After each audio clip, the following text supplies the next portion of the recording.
상황 깔끔하게 정리해드립니다. 여당 크로스 최가박과 함께 최가박당.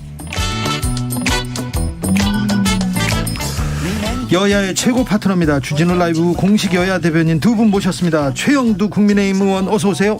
네, 안녕하십니까. 박성준 더불어민주당 의원 어서 오세요. 네, 안녕하세요. 네, 제가 바깥에 이렇게 돌아다니다가요 두 분 팬들 많이 봅니다. 아하. 네, 최영두 의원 좋아한다고 하시는 분 많이 봅니다. 저야 뭐. 네.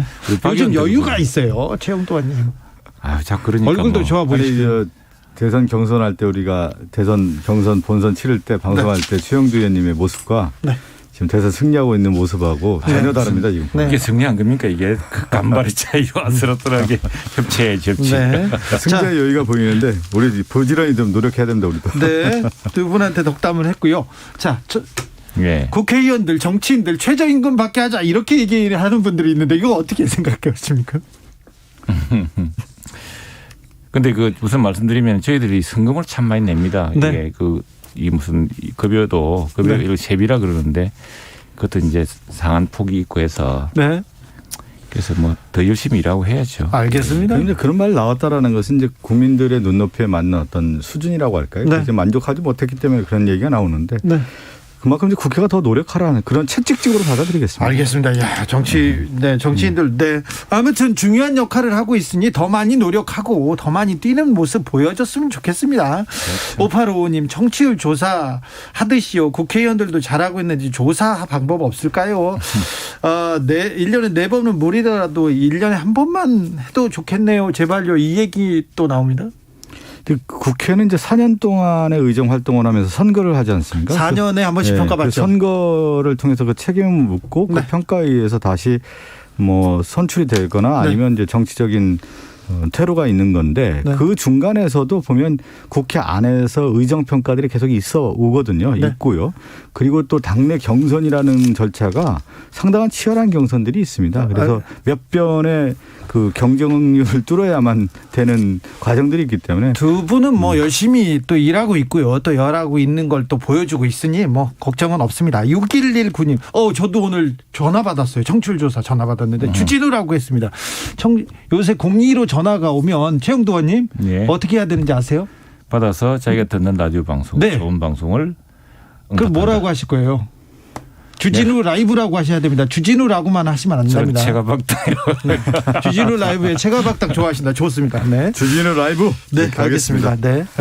속보 알려드리겠습니다. 부산대에서 조민 씨의 의학전문대학원 입학 취소를 확정했다고 합니다. 넘어가겠습니다. 국회 본회의가 오늘부터 열립니까?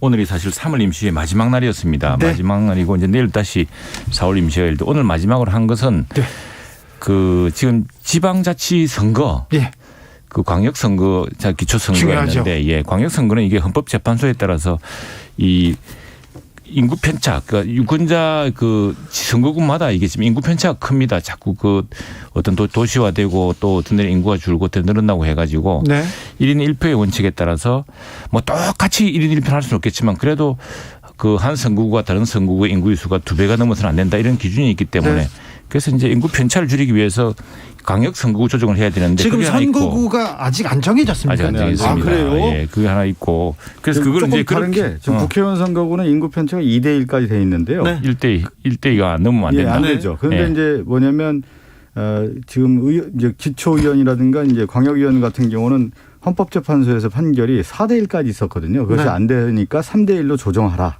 해서 지금 추 의원님이 얘기한 것처럼 이제 선거구 획정을 다시 해야 되는 겁니다. 그래요? 이게 지금 여야가 다 같이 민주당이나 우리는 다 문제인 것이 뭐냐면 이렇게 될 경우에 군무 선거구, 군이 있는 선거구는 이제 인구가 자꾸 줄어들게 되고 그 광역시라든가 이런 특별시라든가 이런 신도구는 자꾸 늘어나게 되니 그래 될 경우에 이제 말하자면 시골 지역은 소외된다 이래서 그럼 그걸 어떻게 대표성을 주면서 또 인구 편차로 인한 것도 줄이 나올 것이냐 이게 이제 그 광역 선거구 조정의 과제이고요. 여기에 덧붙여서 지금 민주당 의원님들이 또 연구하고 계신 게 뭐냐면 기초의원 선거구를 지금은 1인 1선거구당 2명 내지 3명을 뽑는 선거구입니다. 중선거구인데 이걸 대선거구 결국 4 내지 5명을 뽑는 것을 바꾸자 이래가지고 이게 큰 쟁점입니다. 쟁점인데 이게 이제 취지는 그렇죠. 이건 여러 정당이 참여할 수 있도록 하자는 것인데. 그렇죠. 이제 이럴 경우 또 문제가 있는 것이 그러면은 기초의원이라는 것은 풀뿌리거든요. 그건 몇 개의 동을 대표하는 이제 해서 정말 촘촘히 동네 사람을 살펴야 되는 건데 거의 광역 선거랑 동일하게 됩니다. 그러면은 기초의원을 참 하기 힘들고 또 하나 더 큰 문제는 저희 당 주장이 이렇습니다. 이게 그러면 5명을 뽑을 경우에 1위 득표자와 5위 득표자의 그 득표율이 10배 차이가 날 수가 있습니다. 그러면 그것이 과연 동일한 대표성이 있느냐. 그래서 제가 생각할 때는 여기에 이제 연동형 비례를 좀 해서 만일 5% 이상 득표한 정당인데 지역선거에서 그 지역에 해당 그 기초단체나 기초단체에서 한 석도 못 얻었다 할 경우는 근데 창원 같은 경우는 한 50개 석 됩니다. 50개 되는데 그럴 경우에 비례대표를 5% 이상 득표한 정당인데 정의당 같은 결과 나올 수가 있겠죠. 그러면은 지역 선거에서 한 석도 못 얻었다 하면은 그걸 독일식으로 네. 그만큼 주는 이런 방식이 절충하지 않을까 싶어요. 이렇게 된 거죠. 이제 대통령 선거 과정에서 윤석열 후보도 그렇고 이재명 후보도 그렇고 기존 정치 질서가 뭐냐면 독점적 구조라는 거예요. 한 지역에서 한 정당만 기초위원회든가 광역위원회 뽑히는 현상들이 있고 제3의 정당이 출연할 수 있는 가능성이 원천적으로 봉쇄가 되니까 다당제를 하자. 그래서 다당제를 하기 위한 제도 개혁이 필요한 게 뭐냐면 지금 얘기한 것처럼 일단은 지방선거에서 3인에서 5인 정도의 중대선거구제를 통해서 우리가 만들어보자. 그것이 이제 안철수 당시의 후보도 그렇게 주장을 했고 윤석열 당선인도 다당제가 옳다 이렇게 얘기를 했던 겁니다. 그래서 이번 지방선거에서 3인에서 5인 정도의 중대선거구제를 통해서 제3의 정당도 기초위원이라든가 광역위원으로 진출할 수 있는 터전을 만들어보자라고 하는 것이 여야의 후보들이 같이 공약을 내세웠던 겁니다. 그런데 지금 이렇게 서로 이제 협의를 해서 중대선거구제를 하자라고 하는 우리 민주당의 주장에 대해서 좋은 취지이고 그렇게 가야 되는 어떤 방향에 대해서는 생각을 같이 하고 있는데 실질적으로 내부의 어떤 지금 정치 구조화에서 어려운 것도 좀 있거든요. 그런데 지금 국민의힘에서는 좀 받아주지 않는 그런 모습입니다. 지금까지. 좀 다시 좀 설명을 해야 됩니다. 그게 사실은 결론 말씀드리면은 오늘 그거 하려고 오늘 이제 3월 마지막 임시를 잡았는데 사실 못했습니다. 이게 합의가 안 돼가지고 못했는데 여야 이제 정치개혁 특위가 있는데 합의가 안 되는데. 근데 마찬가지로 우리도 그렇습니다. 우리도 지금 서울시 광역의회 같은 경우에 경기도의회도 마찬가지입니다만 저희 당이 얻은 득표수가 한 40% 이상은 되거든요. 그런데 서울시 의회나 그 경기도의회 구성을 보면은 104대 6 이렇습니다. 그다음에 130몇 대 몇 이런 식이에요. 그래서 뭐 압도적이거든요. 지금 이게. 그래서 거대 양당한테 절대적으로 유리한 데뿐 아니라 이 광역 같은 경우는 소선거구제이기 때문에 이 경우는 완전히 그 득표율을 무시한 이게 광역도 소선거구제여서 그래서 이런저런 걸 좀 소정할 필요가 있습니다. 마지막 한번 정해요. 그러니까 뭐냐면 지금 최 의원님이 얘기한 것처럼 국민의 표의 비례성에 맞게 의원들의 구성도 맞아야 된다. 그렇죠. 이거에 대해서 여야가 같이 해요. 동의하는데. 그렇게 해서 그걸 제도 개혁을 해서 정치 개혁을 하자라고 지금 제안을 하고 협의를 하는 과정인데 그 민주당의 그 중대선거구제나 비례성의 원칙을 맞게 가자라고 하는 제도 개혁에 대해서 실질적으로 지금 국민의힘에서 받아주지 않고 있는 거예요. 그런데 지방선거를 지금 그렇게 하고 있는 거죠. 50일 정도 남았는데 지금 아주 사람들이 이제 선거구도 빨리 정해져야 되고 그렇죠. 선거구 빨리 정해야죠. 지금 공천도 거의 뭐 공천을 받고 있거든요. 저희도 답답한데 어쨌든 기초원 그 부분은 그러면은 기초 광역의 그 선거구 차이가 없어져 버립니다. 없어지는 이런 문제를 어떻게 할 것이냐. 그러면은 사실은 정말 동네를 꼼꼼하게 대변할 사람이 이게 웬만하지 않고는 이름을 알리기 어렵고 또 말씀드렸다시피 한 선거구에서 5명을 최대 5명을 뽑게 되는데 그럴 경우에 1위는 한 2, 3만 표 될 겁니다. 그러면은 5위는 2, 3천 표도 얻어가야 되는데 그러면 같은 그게 대표성을 할 수 있느냐. 딱 정리를 하면 이게 지금 가장 큰 어려움이 뭐냐면 이제 인구 편차에선 표의 등가성이라고 하는 거죠. 우리가 얘기하는 걸. 그렇죠. 표의 등가성을 그 인정해 주는 가운데에서 선거구 획정하고 지금 뭐냐면 표의 비례성에 맞는 선거제도를 개편을 해야 되는 건데 개혁을 해야 되는데 지금 이게 쉽지 않다라는 거예요. 지금.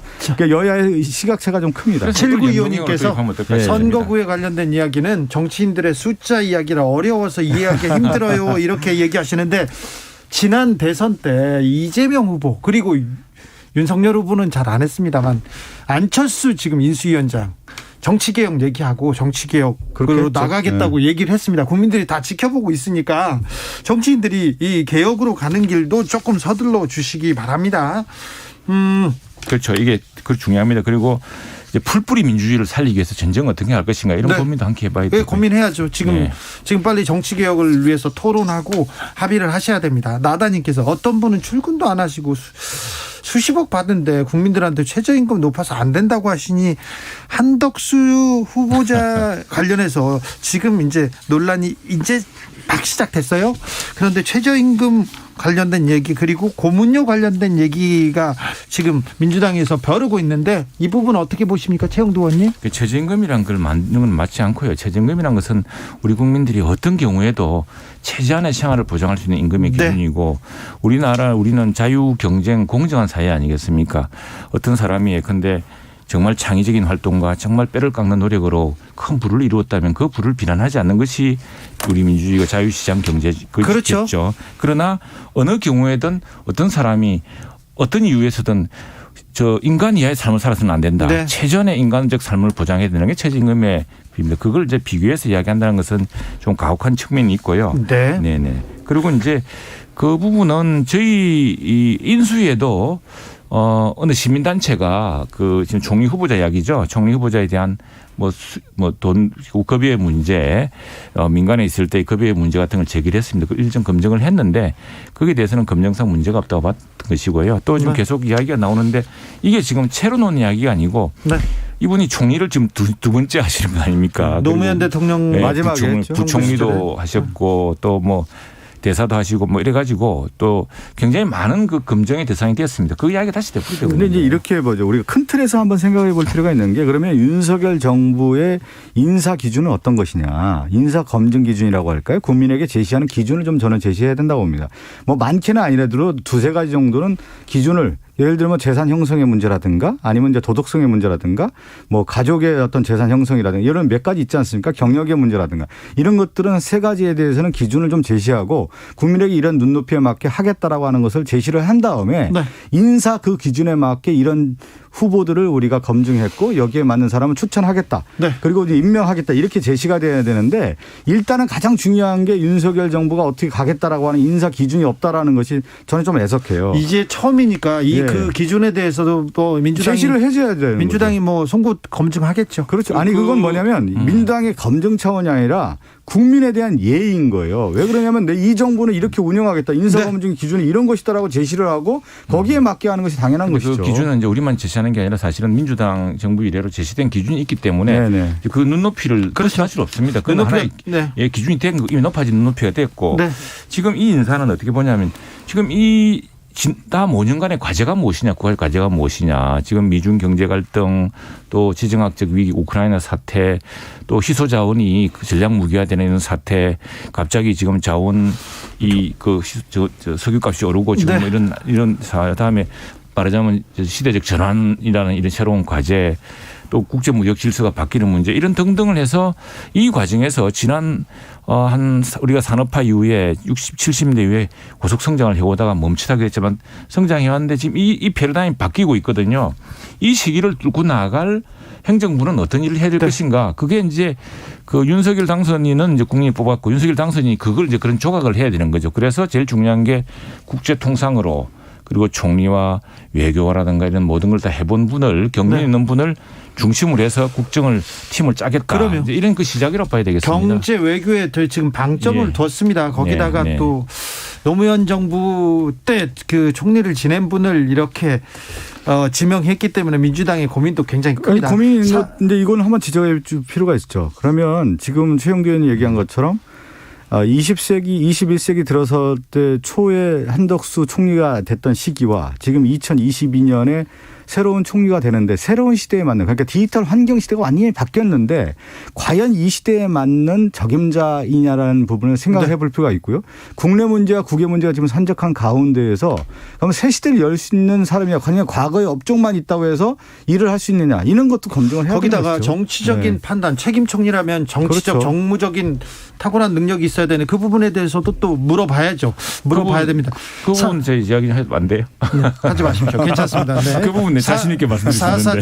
4471님께서 제 아버님이 경비원이신데요. 한 총리 월급에 불만 없으십니다. 능력사회예요. 얘기합니다. 0388님은 월급도 안 쓸 정도로 재력 상위권만 걸어온 한덕수 후보가 서민의 애환을 알기나 하겠어요. 이렇게 또 염려하신 분도 있습니다. 최건승님께서는 김앤장 거기는 또 전관예우 전문이잖아 얘기하는데 김앤장에서 유독 이 윤석열 정부의 당선인 인수위에 사람이 많다 이 부분도 조금 지금 또 누가 있나요? 그분 말고 다른 사람들 많이 있죠. 최지현 대변인을 비롯해서 지금 인수위에 10명 가까운 김앤장 분들이 그 활약 중이십니다. 이게 이제 그 로펌이라는 것이 단지 이제 소송을 대리하는 게 아니고 네. 이게 포린로 컨설팅이라고 FLC라는 것도 있고 말하자면 외국 기업들이 이제 국내 대한민국 법의 안정성에 대해서 걱정을 많이 합니다. 투자를 하는데. 네. 아니 대한민국 법 체제를 믿을 수 있느냐 공연한 의구심도 있고 얼마 전까지는 한국 기업의 보고서를 믿지 않아서 그렇죠. 로펌이나 뭐 어디 의뢰해서 다시 보고서를 그렇죠. 써달라고 하는 경우도 사실은 있었어요. 이게 그렇게 보자면 미국 기업을 대변하는 거 아니냐 외국 기업을 대변하는 거 아니냐 그러지만 다른 한편으로는 외국 기업으로 하여금 투자를 할 때 네. 한국의 법 체제의 안정성 이런 것들을 또 디펜드 해주는 측면도 있고 그래서 옛날에 김앤장에는 누가 있었냐면 현홍주라고요. 네. 영어도 잘하시고 이런 분들이 그 나중에 국정원장 하셨나 그분요? 뭐 장관도 많이 하셨죠. 그런 분들이 이제 외국 기업 투자할 때 이제 어떤 간판을 근데 현홍주 씨가 또 정치에도 큰 영향을 미쳤잖아요. 뭐였죠, 그게? 이해창 전 총리제 시절에. 그러니까 이거는 뭐냐면 이제 미국도 그렇고 우리나라도 뭐냐면 이제 자본주의가 이제 고도화되면서요. 기업에 있어서의 역할들이 이제 커졌는데 기업의 방패마리 역할들은 누가 해줬냐면 사실은 언론과 이제 그 어떻게 보면 이 법무법인 로펌들이 많이 해왔다는 거예요. 네. 그러니까 미국의 정치 분석가들도 그렇고 한국에도 그런 현상들이 이미 나타났고 그러니까 정부의 관직을 요직을 했던 사람이나 기업의 요직을 했던 사람들도 실질적으로 뭐냐면 로펌과 연결됐다라는 거예요. 그러면서 사실은 로비 역할도 좀 했고 또 경제적 이득의 어떤 먹이사슬 구조도 있다라는 것이 우리 이제 한국 사회에도 일반적인 현상이 됐다라는 겁니다. 그런데 과연 이런 구조 하에서 개혁 작업을 할 때 예를 들면 경제 개혁을 하든가 어떤 정부 개혁을 하든가 여러 가지 이제 일들을 해야 되는 거 아니겠습니까? 또 하나가 뭐냐면 사법 개혁이라든가 특히 검찰 개혁 관련된 부분도 있는데 이러한 구조가 법률 카르텔에 의해서 형성된 구조들이 너무나 뿌리가 깊어서 실질적으로 상당히 어려운데 거기에 지금 한덕수 총리도 김앤장에서 역할을 하지 않았습니까? 그러한 것들은 이제 우리가 볼 때 검증을 좀 해야 되는 것이죠. 그걸 검증하라고 국회가 있는 것이고 다음에 또 하나는 우리 정부가 정부를 거치면 저도 이전에 뭐 좀 별정직 1급을 한 몇 차례 했다고 이 취업을 하려 그러면요 심사를 받게 됩니다. 이게 이제 당신이 공직에서 했던 걸 영향력을 가지고 여기서 사적 이익을 추구하는 거 아니냐 또는 이 사람이 어느 특정한 사적 이익을 보장하거나 강화하는 거 아니냐 이게 심사를 받기 때문에 이게 이제 노무현 정부 이후로 쭉 구성되어 왔던 거거든요. 그래서 그건 일정한 스크린이 거쳤습니다. 알겠습니다. 뭐 정문에서 잘 밝혀지겠죠. 장용주님께서 주진우님 이런 말 안 하려고 했는데 교회 다닙시다. 그럼 다 됩니다. 이거는 또 무슨 일인지. 이거는 이명박 정부 시절에는 교회 다니면 소망교회 다니면 많이 풀린다 이런 얘기는 있었으나 지금은 그렇지는 않은 것 같습니다. 7060님께서 국민의힘에서는요 최영두 의원님이 제일 점잖고요 양반스럽게 말씀을 하십니다. 동의합니다. 여기는 동의하는데 자 그것 좀 물어볼게요. 특검은 어떻게 됩니까? 대장동 특검 그리고 이해람 중사 특검은 어떻게 됩니까? 지금 이제 대장동 특검과 관련해서는 그동안 이제 상설 특검 관련돼서 우리 민주당에서 계속 얘기를 해왔고요. 근데 야당에서는 오히려 이제 특검 법안을 통해서 특검 추진을 통해서 이제 규명하자 이렇게 얘기가 나왔기 때문에 그렇다고 하면 우리 민주당도 특검안을 좀 내서 서로 여야가 그 관련된 특검 대상이라든가 조사 범위라든가 어떻게 할지에 대한 것을 서로 심의해보자라고 하는 얘기가 지금 나오고 있는 것 같고요. 근데 우선순위가 좀 밀렸나요? 좀 진행이 안 됩니까? 두 특검 지금 이제 특검을 할 때는 여야가 이제 같이 원내대표나 이런 분들이 합의 사항이기 때문에 그 합의가 되지 않았을 경우 상당히 추진하기가 좀 어려운 상황이기 때문에 그 부분은 이제 여야가 이제 결단을 해야 되는 문제이고요. 원래 이제 윤석열 당선인도 특검을 하겠다라고 얘기했고 이재명 후보도 당시에 특검을 하겠다라고 했는데 특검을 하기 위해서는 지금 얘기한 것처럼 특검 구성이라든가 조사 대상이라든가 범위에 대한 부분들이 일치가 돼야 되는 건데 그것이 지금 여야가 지금 평행선을 달리고 있는 모습인 거죠. 민주당이 사실 180이 못할 것도 없는데 꼭 이 대목은 또 항상 합의를 또 강조하고 그러세요. 그렇습니까? 근데 지금 말드리면 우선 이 두 개의 사안이 좀 다릅니다. 고 이해람 중사 특검법 같은 경우는 이제 기본은 이제 특별 검사를 추천을 누가 할 것이냐 보다 공정한 사람을 이 고 이해람 중사특별법 같은 경우는 군 검찰에서 하니까 이게 군 검찰이 군 고위층을 비호하고 군 고위층에 대한 비리에 대한 잘못에 대한 수사를 소홀히 하는 거 아니냐는 의구심 때문에 국회를 가져온 겁니다. 가져왔는데 이걸 이제 그럼 어떻게 추천할 것이냐. 우리는 이제 대한변협회로부터 서면으로 4명을 추천받아서 교섭단체 합의한 2명을 올리자는 거고. 변협 추천만 받겠다고 얘기하고 있어요. 예. 더불어민주당은 뭐 교섭단체 합의 추천해서 하자는 건데 그렇죠. 이게 하나 있고 이건 큰 쟁점 아니어서 이건 곧 해결될 겁니다. 그리고 또 하나는 2차 가해를 수사 대상에 포함시킬 것이냐 이 문제에 대한 건데 그거 하나 있고 대장동 그건 다 많이 다른 문제입니다. 그건 다른 문제인데 그건 뭐 지금 민주당이 다시 이야기를 꺼낸 만큼 어쨌든 해야겠죠. 해야 될 테고. 이제 이해람 중사 특검법 같은 경우는 우리가 잘 알듯이 공군비연단 성폭력 사건 아니겠습니까? 이것이 이제 규명이 제대로 안 됐으니까 가족들 입장에서는 얼마나 애통하고 지금 그렇겠습니까? 추천 방법이라든가 수사 대상 관련돼서는 여야가 지금 조금 차이가 있다고 하더라도 저는 조속하게 이 문제는 풀릴 거라고 봅니다. 그럼 조속하게 좀 해결해 주세요. 부탁합니다. 5867님께서 동물법은 통과시키고 사람법은 통과 못되고 동물보다 사람이 아래입니까? 아래인 경우가 많습니다. 특히 집안에서는요. 네, 집안에서는 그런 경우가 많습니다. 자. 여야 각 당 모두 본격적인 지방선거 준비에 돌입했는데 민주당은 송영길 전 대표가 서울시장 출마를 두고 차출이냐 아니냐 명심이다 아니다 이걸 가지고 조금 논란이 있어요. 저는 이제 본질을 벗어났다고 봐요. 지금 왜 그러냐면 대통령 선거가 끝나는 시점에서 그러면 서울시장 선거를 어떻게 할 거냐. 네. 저는 좀 열어놔야 된다고 봅니다. 누군 나와서 네.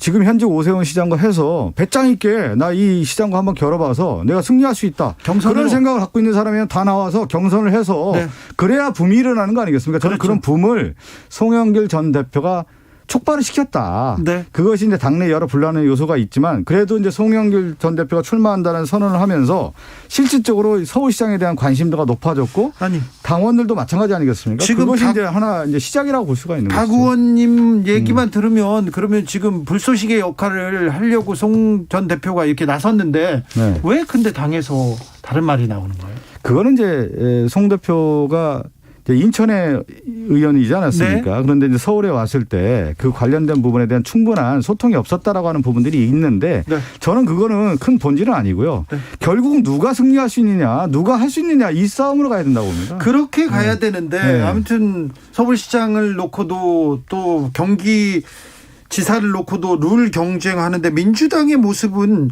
좀 지금 국민의힘의 모습에 좀 밀리는 것 같아요. 그건 제가 한번 말씀드려 최영두 의원님 얘기하면 좋을 것 같은데 저는 결국은 이런 거죠. 붐을 일으켜야 되는 거 아니겠습니까? 그리고 당원들이 나와서 우리 유권자들 지지하는 유권자들이 나와서 투표하게끔 만들려고 하면은 실질적인 인물의 상징성 있는 사람이 나와가지고 네. 경기지사라든가 서울시장에 나와야 되는데 그러면 그 사전 정지 작업이 누구냐면 많은 사람이 나와서 내가 이런 정치를 하겠다. 이런 경기지사가 되고 이런 서울시장이 되겠다라고 하는 사람들이 나와서 분위기를 만들어야 되는데 그 분위기를 만들어야만 저는 흥행이 된다고 보는 거거든요. 그 분위기를 국민의힘에서는 잘 만드는 것 같아요. 저 유승민 대구를 상징하는 정치인이 경기로 간다. 유승민이 경기도로 가? 그랬는데 거기에 김은혜도 나와? 이러지 않습니까? 네네 그렇죠. 그래서 사실은 뭐 김은혜 대변인 이제 당선인 대변인을 그만두고 네. 그래서 배현진 의원이 이제 대변인이 또 됐습니다.